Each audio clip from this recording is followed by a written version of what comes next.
Hi everyone, welcome to Raj tutorial for the preparation of TET and DSC. మనము పర్స్పెక్టివ్స్లో భాగంగా 12th క్లాస్లోకి మనం వచ్చామండి. మీరు ప్రీవియస్ క్లాసెస్ వినకపోతే గిన మీకోసం నేను లింక్స్ అన్ని డిస్క్రిప్షన్లో ప్రొవైడ్ చేస్తాను. మీరు అక్కడికి వెళ్ళి ప్రీవియస్ క్లాసెస్ మొత్తం వినొచ్చు. అదేవిధంగా మరి మన వాట్సాప్ గ్రూప్, టెలిగ్రామ్ గ్రూప్స్ లింక్స్ని, అదేవిధంగా మీరు చూస్తున్న ఈ పీడిఎఫ్ని కూడా నేను డిస్క్రిప్షన్లో ప్రొవైడ్ చేస్తాను. మీరు అక్కడికి వెళ్ళి డౌన్లోడ్ చేసుకోవచ్చు, మన గ్రూప్స్లో జాయిన్ అవ్వచ్చండి. మీరు మన ఛానల్ని ఫస్ట్ టైం విజిట్ చేస్తున్న వారైతే గిన మీరు సబ్స్క్రైబ్ చేసుకుని పక్కనే ఉన్న బెల్ ఐకాన్ యాక్టివేషన్ చేయండి. అప్పుడు మీకు మా వీడియోస్ అన్ని కూడా నోటిఫికేషన్ రూపంలో రావడం జరుగుతుంది. ఇక మీకు అందరికి ఎప్పుడు చెప్పే చిన్న మాటే, మీరు ప్రతి వీడియోను లైక్ చేసి షేర్ చేయండి అమ్మా. అప్పుడే మన ఛానల్కి రీచ్ అనేది పెరిగి తెలియని వారందరికీ కూడా యూట్యూబ్ రికమెండ్ చేయడం అనేది ఇంప్రూవ్మెంట్ చూపిస్తుంది. ఇక ఆలస్యం చేయకుండా మనం టాపిక్లోకి వెళ్దాం. ఈరోజు మనం టాపిక్ వచ్చేసి కొఠారి కమిషన్, అదేవిధంగా ఈశ్వరీబాయి పటేల్ కమిటీ అమ్మ. మధ్యలో జాతీయ విద్యా విధానం ఉంటుంది. జాతీయ విద్యా విధానాలు రెండు ఉన్నాయి కాబట్టి ఆ రెండు కలిసి ఒకే క్లాస్లో డీల్ చేద్దాం అని చెప్పేసి ఈ క్లాస్లో జాతీయ విద్యా విధానం స్కిప్ చేశాను. నెక్స్ట్ క్లాస్లో జాతీయ విద్యా విధానం 1968, అదేవిధంగా 1986 రెండు కలిపి డీల్ చేద్దామన్న ఉద్దేశంతో జాతీయ విద్యా విధానాన్ని ఈ క్లాస్లో స్కిప్ చేశాను. దాన్ని మీరు గమనించాలి. ఇక ఆలస్యం చేయకుండా మనం టాపిక్లోకి వెళ్దాము. కొఠారి కమిషన్ ఎప్పుడు నియమించారు అంటే 1964 నుంచి 66. ఓకేనా, నేను మస్ట్ అండ్ షుడ్గా చెప్తూనే ఉన్నానమ్మా. ఇయర్స్ అనేవి మాత్రం మస్ట్ అండ్ షుడ్గా రీడ్ చేయాలి. ఓకేనా, దీనినే ఏమంటారు అంటే భారతీయ విద్యా కమిషన్ అని పిలవటం జరుగుతుంది.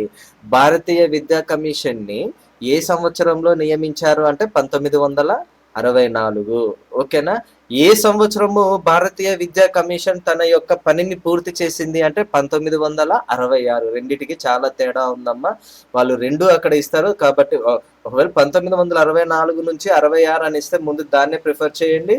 అలా కాకుండా 1964 నుంచి 66తో పాటుగా 64 ఒక ఆప్షన్గా, 66 ఇంకొక ఆప్షన్గా ఇచ్చినట్లయితే ఎప్పుడు నియమించబడింది కొఠారి కమిషన్ అని అడిగినప్పుడు 1964ని మీరు చూస్ చేయాల్సి ఉంటుంది. ఓకేనా, అసలు కొఠారి కమిషన్ని ఎందుకు నియమించారు మనం గమనించినట్లయితే సమాజంలో మారుతున్న అవసరాలు, అదేవిధంగా ఎదురవుతున్న కొత్త సమస్యల దృష్ట్యా అన్ని రంగాలలో విద్యను అభివృద్ధి పరచాలి. దానికంటూ ఒక ప్లానింగ్ కావాలి. కాబట్టి ఏంటంటే దానికి సూచనలు చేయటానికని ఈ యొక్క కొఠారి కమిషన్ని నియమించడం జరిగింది. ఓకేనా, ఈ యొక్క భారతీయ విద్యా కమిషన్ యొక్క అధ్యక్షులు ఎవరు అంటే డాక్టర్ దౌలత్ సింగ్ కొఠారి కమిషన్ యొక్క అధ్యక్షులు ఎవరు అని అడగరమ్మ క్వశ్చన్ లో. భారతీయ విద్యా కమిషన్ యొక్క అధ్యక్షులు ఎవరు అని అడుగుతారు. డాక్టర్ దౌలత్ సింగ్ కొఠారి. ఎప్పుడు నియమించారు అంటే 1964లో. ఏ నెల అంటే జూలై 14వ తారీఖు 1964న కొఠారి కమిషన్ని, అంటే భారతీయ విద్యా కమిషన్ని నియమించడం జరిగింది. మరి ఈ యొక్క భారతీయ విద్యా కమిషన్ పని ఎప్పుడు ప్రారంభించింది అంటే అక్టోబర్ 2, అంటే ఏంటి గాంధీ జయంతి రోజున 1964లో. అదే 1964లో అక్టోబర్ 2న కొఠారి కమిషన్ అంటే భారతీయ విద్యా కమిషన్ తన పనిని ప్రారంభించడం అనేది జరిగింది. ఎప్పుడు నియమించారు అంటే జూలై 14, 1964. ఓకేనా, ఎంతకాలం పనిచేసింది అంటే 21 నెలలు పని చేయటం జరిగింది. ఎంతమందిని ఇంటర్వ్యూ చేశారు అంటే 900 మందిని ఇంటర్వ్యూలు చేసి ఒక నివేదికను వీరు సమర్పించడం జరిగింది. ఆ యొక్క నివేదిక ఏంటి అంటే విద్య, జాతీయ వికాసం లేదా అభివృద్ధి. ఓకేనా, ఈ యొక్క నివేదికను వారు సమర్పించడం అనేది జరిగింది. ఈ యొక్క నివేదికలో ఉన్న మొట్టమొదటి వాక్యం ఏంటి అంటే మోస్ట్ ఇంపార్టెంట్ అమ్మ, భారతదేశ గమ్యం తరగతి గదుల్లో రూపుదిద్దుకుంటుంది అనే వాక్యంతో ఈ నివేదిక మొదలవుతుంది. అంటే తరగతి గది యొక్క ప్రాముఖ్యత ఏంటి అనేది మీకు ఈ ఒక్క వాక్యంలో అర్థమవుతుంది. అంటే దాని యొక్క ప్రఖ్యాతి ఏంటి, తరగతి గది యొక్క ప్రాముఖ్యత ఏంటి, తరగతి గదులు ఎందుకు అంత విలువైనవి, ఎందుకు అంత ముఖ్యమైనవి అనేది ఈ ఒక్క వాక్యంలోనే అర్థమవుతుంది అని మనము స్పష్టంగా గమనించాలమ్మా. ఈ కొఠారి కమిషన్ సమర్పించిన నివేదిక ఏంటి అంటే విద్య, జాతీయ వికాసము లేదా అభివృద్ధి. ఓకేనా, ఆ యొక్క నివేదికలోని మొదటి వాక్యం ఏంటి అంటే భారతదేశ గమ్యం తరగతి గదుల్లో రూపుదిద్దుకుంటుంది. ఓకేనా, వీరు ఆ నివేదికను ఎవరికి సమర్పించారు అంటే ఎంసి చాగ్లా గారికి సమర్పించారమ్మా. ఈయన ఎవరు అంటే అప్పటి కేంద్ర విద్యాశాఖ మంత్రులు గారు. ఎప్పుడు సమర్పించారు అంటే జూన్ 29న 1966. చూడండి ఎన్ని బిట్స్ రావటం జరిగింది. ఓకేనా, అంటే ఒక కొఠారి కమిషన్ లో మీకు పని ప్రారంభించిన తేదీ అనేది ఒక బిట్టు, నియమించిన తేదీ అనేది ఒక బిట్టు, సమర్పించిన తేదీ అనేది ఒక బిట్టు, నివేదిక నివేదిక పేరు అనేది ఒక బిట్ ఇట్లా ఏంటంటే కొఠారి కమిషన్ అనేది చాలా ముఖ్యమైనది. బిట్ అడిగితే మాక్సిమం కొఠారి కమిషన్ మీదనే అడుగుతారు అనమాట. అంటే స్వాతంత్ర్య అనంతర కాలానికి సంబంధించి. ఓకేనా. తేదీలతో సహా గుర్తుంచుకోవాలి. చాలా మంది చేసే పొరపాటు ఏంటంటే ఇయర్స్ ఒక్కటి గుర్తుంచుకొని వెళ్ళిపోతారు, కానీ ఖచ్చితంగా అక్కడ తేదీలు కూడా అడుగుతారు. కాబట్టి తెలిసిన బిట్టే, కానీ మన దురదృష్టం కొద్ది మార్కులు పోగొట్టుకున్న వాళ్ళం అవుతాము. కాబట్టి ఏంటంటే డెఫినెట్గా తేదీలు కూడా గుర్తుంచుకోండి. ఇలాంటి ముఖ్యమైన వాటికి, అన్నిటికీ కాదు, ముఖ్యమైన వాటికి మాత్రము ఈ తేదీలు డెఫినెట్గా గుర్తుంచుకోవాలి. ఓకేనా. నెక్స్ట్ ఈ నివేదికను మొత్తం మనం గమనించినట్లయితే ఈ నివేదికలో 3 భాగాలు ఉండటం జరిగిందమ్మా. ఈ 3 భాగాల్లో మొత్తం ఎన్ని అధ్యాయాలు ఉన్నాయంటే 19 అధ్యాయాలు ఉన్నాయి. ఆ 3 భాగాలను మనం గమనించినట్లయితే మొదటి భాగంలో ఎన్ని అధ్యాయాలు ఉన్నాయంటే 6 అధ్యాయాలు, రెండవ భాగంలో ఏంటంటే 11 అధ్యాయాలు ఉన్నాయి, మూడవ భాగంలో 2 అధ్యాయాలు ఉండటం అనేది జరిగింది. ఓకేనా. ఈ రెండవ భాగంలో 11 అధ్యాయాలు ఎక్కడి నుంచి ఎక్కడి వరకు అంటే 7 నుండి 17 అధ్యాయాలు. ఓకేనా. నెక్స్ట్ మనం చూసుకున్నట్లయితే ఆ అధ్యాయాలలో ఏమున్నాయి, ఆ భాగాలలో ఏమున్నాయని మనం గమనించినట్లయితే మొదటి భాగాలలో వచ్చేసి విద్య పునర్నిర్మాణ ప్రక్రియగా అన్ని దశలకు అన్ని రంగాలకు సంబంధించిన సాధారణ అంశాలను పొందుపరచడం అనేది జరిగింది. రెండవ భాగంలో వచ్చేసి ప్రత్యేక సమస్యలను పొందుపరిచారమ్మా. ఏంటివి అవి అంటే ప్రాథమిక విద్య, సెకండరీ విద్య, బోధనా ప్రక్రియ, పాఠ్యపుస్తకాలు, ఉపాధ్యాయులు, భౌతిక సౌకర్యాలు, మూల్యాంకనము. అంటే మూల్యాంకనం గురించి భారతీయ విద్యా కమిషన్లో ఎన్నో భాగంలో ప్రస్తావించబడింది అని అడిగే అవకాశం ఉంటుందమ్మా. అందుకని ఏంటంటే అవి కూడా మీరు గుర్తుంచుకోవాలి. ఓకేనా. మూడవ భాగానికి వచ్చేసరికి ఏమున్నాయంటే విద్యా ప్రణాళిక, పరిపాలన, నిర్వహణ. ఈ 3 వచ్చేసి మూడవ భాగంలో ప్రస్తావించడం అనేది జరిగింది. మరి ఈ యొక్క భారతీయ విద్యా కమిషన్ చేసిన సిఫార్సులు ఏంటి అని మనం గమనించినట్లయితే పాఠశాల విద్య అనేది 10 సంవత్సరాలుగా ఉండాలని సూచించారు. ఈ యొక్క 10 సంవత్సరాల పాఠశాల విద్యలో అంటే స్కూల్ ఎడ్యుకేషన్ అమ్మా. ఇప్పుడు మనం గమనించిన స్కూల్ ఎడ్యుకేషన్ కూడా ఏంటి, first class to 10th class. Of course LKG UKG కూడా ఉంటుంది అనుకోండి, కానీ ఆ కాలంలో ఏంటంటే పాఠశాల విద్య 10 సంవత్సరాలుగా ఉండటం అనేది జరిగింది. ఈ యొక్క 10 సంవత్సరాల పాఠశాల విద్యను 2 రకాలుగా వర్గీకరించారమ్మా. ఒకటి ప్రాథమిక విద్య, రెండవది లోయర్ సెకండరీ విద్య. ఆ ప్రాథమిక విద్యగా, అదే విధంగా లోయర్ సెకండరీ విద్యగా ఈ యొక్క పాఠశాల విద్యను విభజించడం జరిగిందండి. ప్రాథమిక విద్యను వచ్చేసి 7 లేదా 8 సంవత్సరాలు కొనసాగించాలని, లోయర్ సెకండరీ విద్య వచ్చేసి 2 లేదా 3 సంవత్సరాలు కొనసాగించాలని తెలపడం అనేది జరిగింది. అదే విధంగా వీలైన చోట ఈ యొక్క పాఠశాల విద్యలో పూర్వ ప్రాథమిక విద్యకు అవకాశం కల్పించాలని చెప్పారమ్మా. ఏ పిల్లలకి అంటే 1 నుంచి 3 సంవత్సరాల పిల్లలకు పూర్వ ప్రాథమిక విద్యకు అవకాశం కల్పించాలి అని ఇక్కడ వీరు 1 నుంచి 3 సంవత్సరాల పాఠశాల విద్యలో పూర్వ ప్రాథమిక విద్యకు కూడా అవకాశం కల్పించాలి అని ఇక్కడ వీరు తెలపటం అనేది జరిగిందండి. ఓకేనా. నెక్స్ట్ మనం ఈ యొక్క ప్రాథమిక విద్యను మనం చూసుకున్నట్లయితే ఈ యొక్క ప్రాథమిక స్థాయిని మళ్ళీ 2 రకాలుగా వర్గీకరించారు. ఒకటి దిగువ ప్రాథమిక దశ, రెండవది ఎగువ ప్రాథమిక దశ. దిగువ ప్రాథమిక దశ వచ్చేసి 4 నుండి 5 సంవత్సరాలుగా, ఎగువ ప్రాథమిక దశ వచ్చేసి 2 నుంచి 3 సంవత్సరాలుగా ఈ యొక్క కమిషన్ సూచించడం అనేది జరిగింది. హయ్యర్ సెకండరీ విద్య అనేది 2 సంవత్సరాలు ఉండాలని, అదే విధంగా 10+2+3 ఈ యొక్క నమూనాను పాటించాలని ఈ యొక్క కమిషన్ సూచించడం అనేది జరిగిందండి. అదేవిధంగా స్త్రీ యూనివర్సిటీ కోర్సును కాలేజ్ నుంచి తప్పించేసి దాన్ని పాఠశాలకు బదిలీ చేయాలని, దాన్ని విశ్వవిద్యాలయ గ్రాంట్ల సమితి చేపట్టాలని సూచించడం జరిగింది. అదేవిధంగా నిలుపుదలను, స్తబ్దతను అరికట్టాలని చెప్పారు. తెలిపింది కదా. నిలుపుదల అంటే ఏంటి అంటే ఒకే తరగతిలో డ్రాప్ అవుట్స్ అనమాట, ఆ బడికి రాకుండా ఆగిపోవడము. స్తబ్దతను మనం గమనించినట్లయితే ఒకే తరగతి గదిలో ఎక్కువ కాలం ఉండటం అనమాట. ఈ రకంగా ఏంటంటే ఇలాంటి వాటినన్నింటినీ కూడా అరికట్టాలి అని ఈ కమిషన్ తెలపడం జరిగింది. నెక్స్ట్ విద్యా సౌకర్యాలలో భాగంగా మనం గమనించినట్లయితే ప్రాథమిక పాఠశాల అనేది 1 మైలు లోపు అందుబాటులో ఉండాలి. హయ్యర్ ప్రైమరీ పాఠశాల అనేది 1 నుంచి 3 మైళ్ళ లోపు అందుబాటులో ఉండాలి అని ఈ యొక్క కమిషన్ సూచించడం జరిగింది. ట్యూషన్ ఫీజు అనేది ప్రాథమిక స్థాయిలో ఎటువంటి ట్యూషన్ ఫీజు అనేది విధించరాదు అని తెలపడం జరిగింది. భాషను గురించి మనం గమనించినట్లయితే దిగువ ప్రాథమిక స్థాయి అంటే ఏంటి, 4 నుంచి 5 సంవత్సరాల పైన చదువుకున్నాం కదమ్మా. అయితే ఈ యొక్క దిగువ ప్రాథమిక స్థాయిలో ఒకే ఒక భాష ఉండాలి, అది మాతృభాష కానీ లేకపోతే ప్రాంతీయ భాష కానీ అయి ఉండాలని సూచించారు. అదే విధంగా హయ్యర్ ప్రైమరీకి వచ్చేసరికి 2 భాషలు ఉండాలని తెలిపారు. ఆ 2 భాషలు ఏంటి అంటే ఒకటి మాతృభాష లేదా ప్రాంతీయ భాష, రెండవది ఏంటి అంటే హిందీ భాష లేదా ఇంగ్లీష్ భాష అనమాట, సెకండరీ లాంగ్వేజ్ అనమాట. ఇలా ఉండాలి అని ఈ యొక్క కమిషన్ సూచించడం జరిగింది. కరిక్యులం అంటే పాఠ్య ప్రణాళికను మనం గమనించినట్లయితే దిగువ ప్రాథమిక స్థాయికి వచ్చేసరికి గణితము, భాష, సైన్స్, సాంఘిక శాస్త్రం, సృజనాత్మక కృత్యాలు, పని అనుభవం, ఆరోగ్య విద్యను ఈ యొక్క అంశాలను పొందుపరచాలి దిగువ ప్రాథమిక స్థాయిలో అని యొక్క కమిషన్ సూచించడం అనేది జరిగిందండి.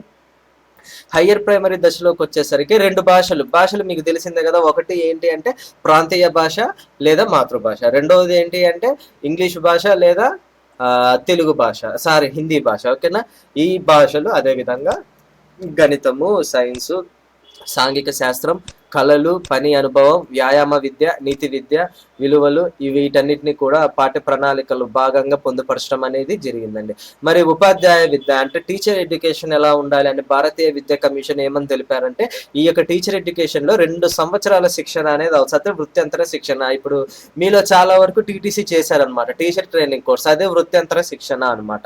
అలాంటిది ఒకటి ఉండాలి అని వీరు సూచించడం అనేది జరిగింది. ఆ యొక్క ఉపాధ్యాయ శిక్షణ సంస్థలు ఆ యొక్క ట్రైనింగ్ ఇచ్చే ఆ సంస్థలు అనేవి 210 దినాలు పనిచేయాలి. మరి టీటీసీ చేసిన మీకు అందరికీ తెలిసిందే. మరి మీ యొక్క కాలేజీ ఎన్ని దినాలు పనిచేసిందో మీకే తెలిసింది. కొన్ని అయితే ఏకంగా కాలేజీకి రాకపోయినా పర్లేదు, సర్టిఫికెట్స్ ఇస్తామని కూడా తెలుపుతారు. కాకపోతే ఏంటంటే ఉపాధ్యాయ శిక్షణ సంస్థలు అనేవి 230 పని దినాలు పనిచేయాలి అని ఈ యొక్క కమిషన్ సూచించడం అనేది జరిగింది. అదే విధంగా ప్రతి ఒక్క సంస్థకు కూడా ఒక టీచింగ్ ప్రాక్టీస్ చేయడానికి ఒక పాఠశాల ఉండాలి, హాస్టల్ ఉండాలి, లైబ్రరీ సౌకర్యం ఉండాలి అని తెలపడం జరిగిందండి. ఈ కొఠారి కమిషన్ చేసిన సిఫార్సుల ఆధారంగానే మన దేశంలో జాతీయ విద్యా విధానం అనేది రూపొంది అమలు పొందిందమ్మా. ఎప్పుడు అంటే 1968లో. ఓకేనా. జాతీయ విద్యా విధానం 1986లో కూడా ఉంది. అందుకని ఏంటంటే 2 జాతీయ విద్యా విధానాలు ఒకే క్లాస్లో కవర్ చేద్దామని ఈ క్లాస్లో స్కిప్ చేశాను. దాన్ని మీరు గమనించాలి. మరి అదనపు సమాచారం న్యూ టెక్స్ట్ బుక్స్ లో ఏమి ఇచ్చారు అంటే ఇరుగు పొరుగు బడి భావన అంటే నైబర్హుడ్ స్కూల్. మనందరికి చాలా మంది తెలిసిందే spider man, neighbourhood spider man ఎలా అవుతాను నేను అని అంటూ ఉంటారు. అలా ఏంటి అంటే నైబర్హుడ్ స్కూల్ అనమాట. ఇరుగు పొరుగు బడి భావన అనేది అమలు పరచాలి అని భారతీయ విద్యా కమిషన్ సూచించడం జరిగింది. అదే విధంగా ఎవరైతే బాలికలు బడిని పూర్తి చేయలేకపోతున్నారో వారి కోసం ఏంటి అంటే అనియత విద్యా కేంద్రాలను ఏర్పాటు చేయాలి అని సూచించడం జరిగింది. అదే విధంగా మొదటి తరగతిలో ఎవరైతే ప్రవేశం పొందారో వారిలో 80% మంది పిల్లలు 10వ తరగతి వరకు కొనసాగేలాగా చర్యలు చేపట్టాలి. అంటే డ్రాప్ అవుట్స్ అనేది రాకూడదు అని వీరు తీర్మానించడం అనేది జరిగింది. ఇది ఓల్డ్ టెక్స్ట్ బుక్ లో ఇచ్చారు, న్యూ టెక్స్ట్ బుక్ లో కూడా ఇచ్చారమ్మా. ఓకేనా. నెక్స్ట్ మనం గమనించినట్లయితే ఆ యొక్క కరిక్యులం పాఠ్య ప్రణాళిక అనేది పరిసరాలకు అనుగుణంగా పరిసరాలను అవగాహన చేసుకునే విధంగా ఉండాలి అని తెలపటం జరిగింది. మరి 1-2 తరగతుల్లో ఎక్కువగా మౌఖికమే ఉండాలి, వారికి ఎలాంటి హోంవర్క్ పని ఇవ్వకూడదు అని తెలపటం జరిగింది. ఎస్సీ ఎస్టీ పిల్లలకు మాత్రము ఎస్సీ ఎస్టీ ఉపాధ్యాయులను నియమించాలి అని యొక్క కమిషన్ సూచించింది. అదేవిధంగా స్కూల్ కాంప్లెక్స్లను ఏర్పాటు చేసి సంస్థాగత ప్రణాళికను అమలు చేసుకోవాలి అని భారతీయ విద్యా కమిషన్ సిఫార్సు చేయడం అనేది జరిగిందమ్మా. ఓకేనా. జాతీయ విద్యా విధానం ఒకే క్లాస్లో చూద్దాము. నెక్స్ట్ వచ్చేసి ఈశ్వరీబాయి పటేల్ కమిటీ 1977. ఎప్పుడు అంటే జూన్లో. ఓకేనా. డెఫినెట్గా ఏంటంటే నెలలు ఇచ్చినప్పుడు దాన్ని గుర్తుంచుకోవాలమ్మా. కొన్నిసార్లు అడిగారు, నెలలతో సహా అడిగారు బిట్టు. అంటే ఇయర్స్ కామన్గా ఇచ్చారు, జూను, జూలై, ఆగస్ట్ అని అలా ఇచ్చారు. అలాంటప్పుడు ఏమవుతుందంటే చాలా వరకు ఏంటంటే నెలలు చూసుకోకుండా వెళ్ళిపోయి సంవత్సరం ఒక్కటే చూసుకున్నారు. కాబట్టి బిట్టు పోగొట్టుకునే అవకాశం ఉంటుంది. దాన్ని మీరు గమనించాలి. ఈశ్వరీబాయి పటేల్ కమిటీ ఎప్పుడు అంటే 1977 జూన్ అనమాట. అసలు ఎందుకు ఈ యొక్క ఈశ్వరీబాయి పటేల్ కమిటీని నియమించారు అంటే సెకండరీ స్థాయి విద్యా కోర్సులను అదేవిధంగా సిలబస్లను సెకండరీ స్థాయి పాఠ్య పుస్తకాలను సమీక్షించడానికి అధ్యక్షులు ఎవరు అంటే ఈశ్వరీబాయి జే పటేల్. ఈయన ఎవరు అంటే గుజరాత్ విశ్వవిద్యాలయానికి వైస్ ఛాన్సలర్ అనమాట. అంటే వీరికి అంటే వీరి ముందున్న అంశాలు ఏంటో మనం చూసుకున్నట్లయితే ఎన్సిఈఆర్టీ కొన్ని లక్ష్యాలను గుర్తించడం అనేది జరిగింది, విషయాల వారీగా, దశల వారీగా అనమాట. ఆ యొక్క లక్ష్యాలను ఈ యొక్క కమిటీ వారు సమీక్షించాలి. అదేవిధంగా ఎన్సిఈఆర్టీ వాళ్ళు సిద్ధం చేసిన సిలబస్ను కావచ్చు, పాఠ్యపుస్తకాలను కావచ్చు, దాన్ని కూడా వీరు పరిశీలించాలి. అదేవిధంగా ఆ యొక్క 1977 నుంచి ఏ స్కీములు అయితే అందుబాటులో ఉన్నాయో వాటన్నిటికీ నియమించిన కాల పరిమితిని కూడా వీరు సమీక్షించడం అనేది జరుగుతుంది. ఓకేనా. మరి ఈ యొక్క ఈశ్వరీబాయి పటేల్ కమిటీ చేసిన సిఫార్సులు ఏంటి అని మనం గమనించినట్లయితే కరిక్యులము నియమించేటప్పుడు అనమాట. అంటే పాఠ్య ప్రణాళికలు, సిలబస్‌ను వీటిని నిర్మించే ప్రక్రియలో విద్యా బోర్డులకు, అదే విధంగా స్థానిక సంస్థలకు, రాష్ట్ర ప్రభుత్వాలకు స్వేచ్ఛ ఉండాలి. వారు సమాజానికి అనుగుణంగా దాన్ని నిర్మించుకునే అవకాశం ఉంటుంది అని తెలపటం జరిగింది. ఈ యొక్క కమిటీ తెలిపిన స్కీమ్‌లో ఏమేమి కీలకమైనవని మనం గమనించినట్లయితే మానవీయ శాస్త్రాలు అంటే హ్యుమానిటిక్స్, నెక్స్ట్ విజ్ఞాన శాస్త్రాలు, అదే విధంగా ఎస్‌యుపిడబ్ల్యూ అన్నమాట. ఈ 3 అంశాలు చాలా కీలకమైనది. ఎస్‌యుపిడబ్ల్యూ మోస్ట్ ఇంపార్టెంట్ అమ్మ. ఎస్‌యుపిడబ్ల్యూను సూచించిన కమిటీ ఏది అని అడిగారు. ఈశ్వరీభాయ్ పటేల్ కమిటీ. ఓకేనా. ఎస్‌యుపిడబ్ల్యూ అంటే ఏంటి అంటే సోషల్లీ యూస్ఫుల్ ప్రొడక్టివ్ వర్క్, అంటే సాంఘికంగా ప్రయోజనం గల ఉత్పత్తిదాయక కృషి. ఓకేనా. ఈ యొక్క ఎస్‌యుపిడబ్ల్యూతో పాటు సమాజ సేవ కార్యక్రమాలకు కూడా కరిక్యులంలో అవకాశం కల్పించాలని తెలపటం జరిగింది. ఈ యొక్క ఎస్‌యుపిడబ్ల్యూను 1-5 తరగతుల వారికి వారి యొక్క టైమ్ టేబుల్‌లో 20% కేటాయించాలి. 6-10 తరగతుల వారికి వారానికి 32 గంటల సమయం ఉంటే, ఆ యొక్క 32 గంటల సమయంలో 6 గంటల సమయాన్ని ఎస్‌యుపిడబ్ల్యూకి 6-10 తరగతుల వారికి కేటాయించాలి. అదే విధంగా ఈ యొక్క ఎస్‌యుపిడబ్ల్యూలో ప్రతిభను కనపరిచిన వారికి సర్టిఫికెట్లను ప్రదానం చేయాలి అని తెలపటం జరిగిందమ్మా. నెక్స్ట్ ఇంకా మనం చూసుకున్నట్లయితే ఈ యొక్క ఈశ్వరీభాయ్ పటేల్ కమిటీ ఏం సూచించారంటే భాషకు సంబంధించి కొఠారి కమిషన్ ఏవైతే సిఫార్సులు చేశారో వాటినే ఈ యొక్క కమిటీ కూడా సిఫార్సు చేయడం జరిగింది. కొఠారి కమిషన్ ఏం సిఫార్సు చేసిందని మనం గమనించినట్లయితే దిగువ ప్రాథమిక స్థాయిలో వచ్చేసరికి భాష ఒకటే ఉండాలి. అది కూడా ఏంటి అంటే మాతృభాష కావచ్చు లేదా ప్రాంతీయ భాష కావచ్చు. నెక్స్ట్ ఎగువ ప్రాథమిక స్థాయికి వచ్చేసరికి రెండు భాషలు ఉండాలి. ఒకటి మాతృభాష లేదా ప్రాంతీయ భాష, రెండవది వచ్చేసి ఇంగ్లీష్ భాష లేదా హిందీ భాష. ఓకేనా. దాన్నే ఈ యొక్క ఈశ్వరీభాయ్ పటేల్ కమిటీ కూడా సూచించడం అనేది జరిగిందమ్మా. మరి ప్రత్యేకంగా ఈ యొక్క ఈశ్వరీభాయ్ పటేల్ కమిటీ 1-5 తరగతుల వారికి ఏం సిఫార్సులు చేశారు అంటే పిల్లలకు 2:30-3 గంటలకు మించి పాఠశాలల్లో ఉండనవసరం లేదు. వారికి ఎటువంటి హోంవర్క్ అవసరం లేదు. వారికి ఖచ్చితమైన టైం టేబుల్ అవసరం లేదు.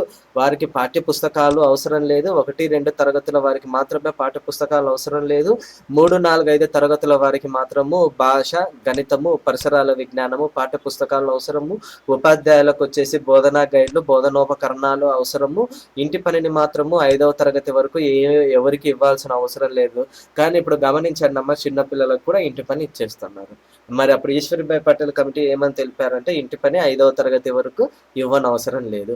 అదేవిధంగా ఏంటంటే పాఠశాలలో స్వయం అధ్యయనానికి ఎక్కువ అవకాశం కల్పించాలి. అదేవిధంగా ఖచ్చితమైన అకాడమిక్ ఇయర్ అనేది ప్రాథమిక దశలో అవసరం లేదంటే, అంటే ఇది మనం గమనించినట్టు మన చిన్నప్పుడు మనం చేసినప్పుడు మనము స్కూలుకి పోతుంటాము, వస్తుంటాము, యాన్యువల్ హాలిడేస్ అంటారు, యాన్యువల్ ఎగ్జామ్స్ అంటారు, వేసవి సెలవులు అంటారు. అయిపోయిన తర్వాత సడన్గా మీది ఈ క్లాస్ కాదు, నువ్వు లాస్ట్ ఇయర్ ఆ క్లాస్ కదా, 1వ తరగతి కదా, నువ్వు 2వ తరగతి, ఇప్పుడు నుంచి మనం 2వ తరగతి అంటారు. మనకు కూడా తెలియదు అకాడమిక్ ఇయర్ అప్పట్లో.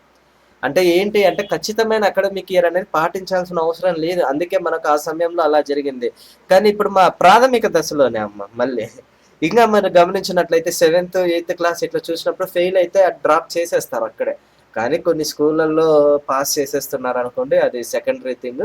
కానీ ప్రాథమిక దశలో మాత్రము అకాడమిక్ ఇయర్ అనేది మాత్రము ఖచ్చితంగా పాటించాల్సిన అవసరం లేదని తెలపడం జరిగింది. అదేవిధంగా ఈ యొక్క కమిటీ ఎన్సీఈఆర్టీ వారికి ఏమని తెలిపారంటే పాఠ్య పుస్తకాల తయారీలో, అదేవిధంగా బోధనోపకరణాల తయారీలో దృష్టి కేంద్రీకరించాలని, అదేవిధంగా బోధనా పద్ధతులు, బోధనా సామాగ్రి, ముద్రణ ఈ 3 అంశాల్లో రాష్ట్ర ప్రభుత్వాలు, విద్యా బోర్డులు, ఇతర విద్యా ఏజెన్సీలు ఈ 3 ప్రక్రియలను చేపట్టాలని తెలపటం జరిగింది. అదేవిధంగా ఇంకా మనం చూసుకున్నట్లయితే సృజనాత్మక ప్రక్రియలకు, ప్రయోగాలను చేయటానికి, పరిశోధనలను చేయటానికి పాఠశాలలకు ఏ నిధులైతే అవసరమో ఆ యొక్క వసతులను కల్పించాల్సిన అవసరాన్ని ఈ యొక్క కమిటీ నొక్కి చెప్పటం అనేది మనము గమనించవచ్చమ్మా. ఇది ఈరోజు క్లాస్ అమ్మ. I'm signing out. By by.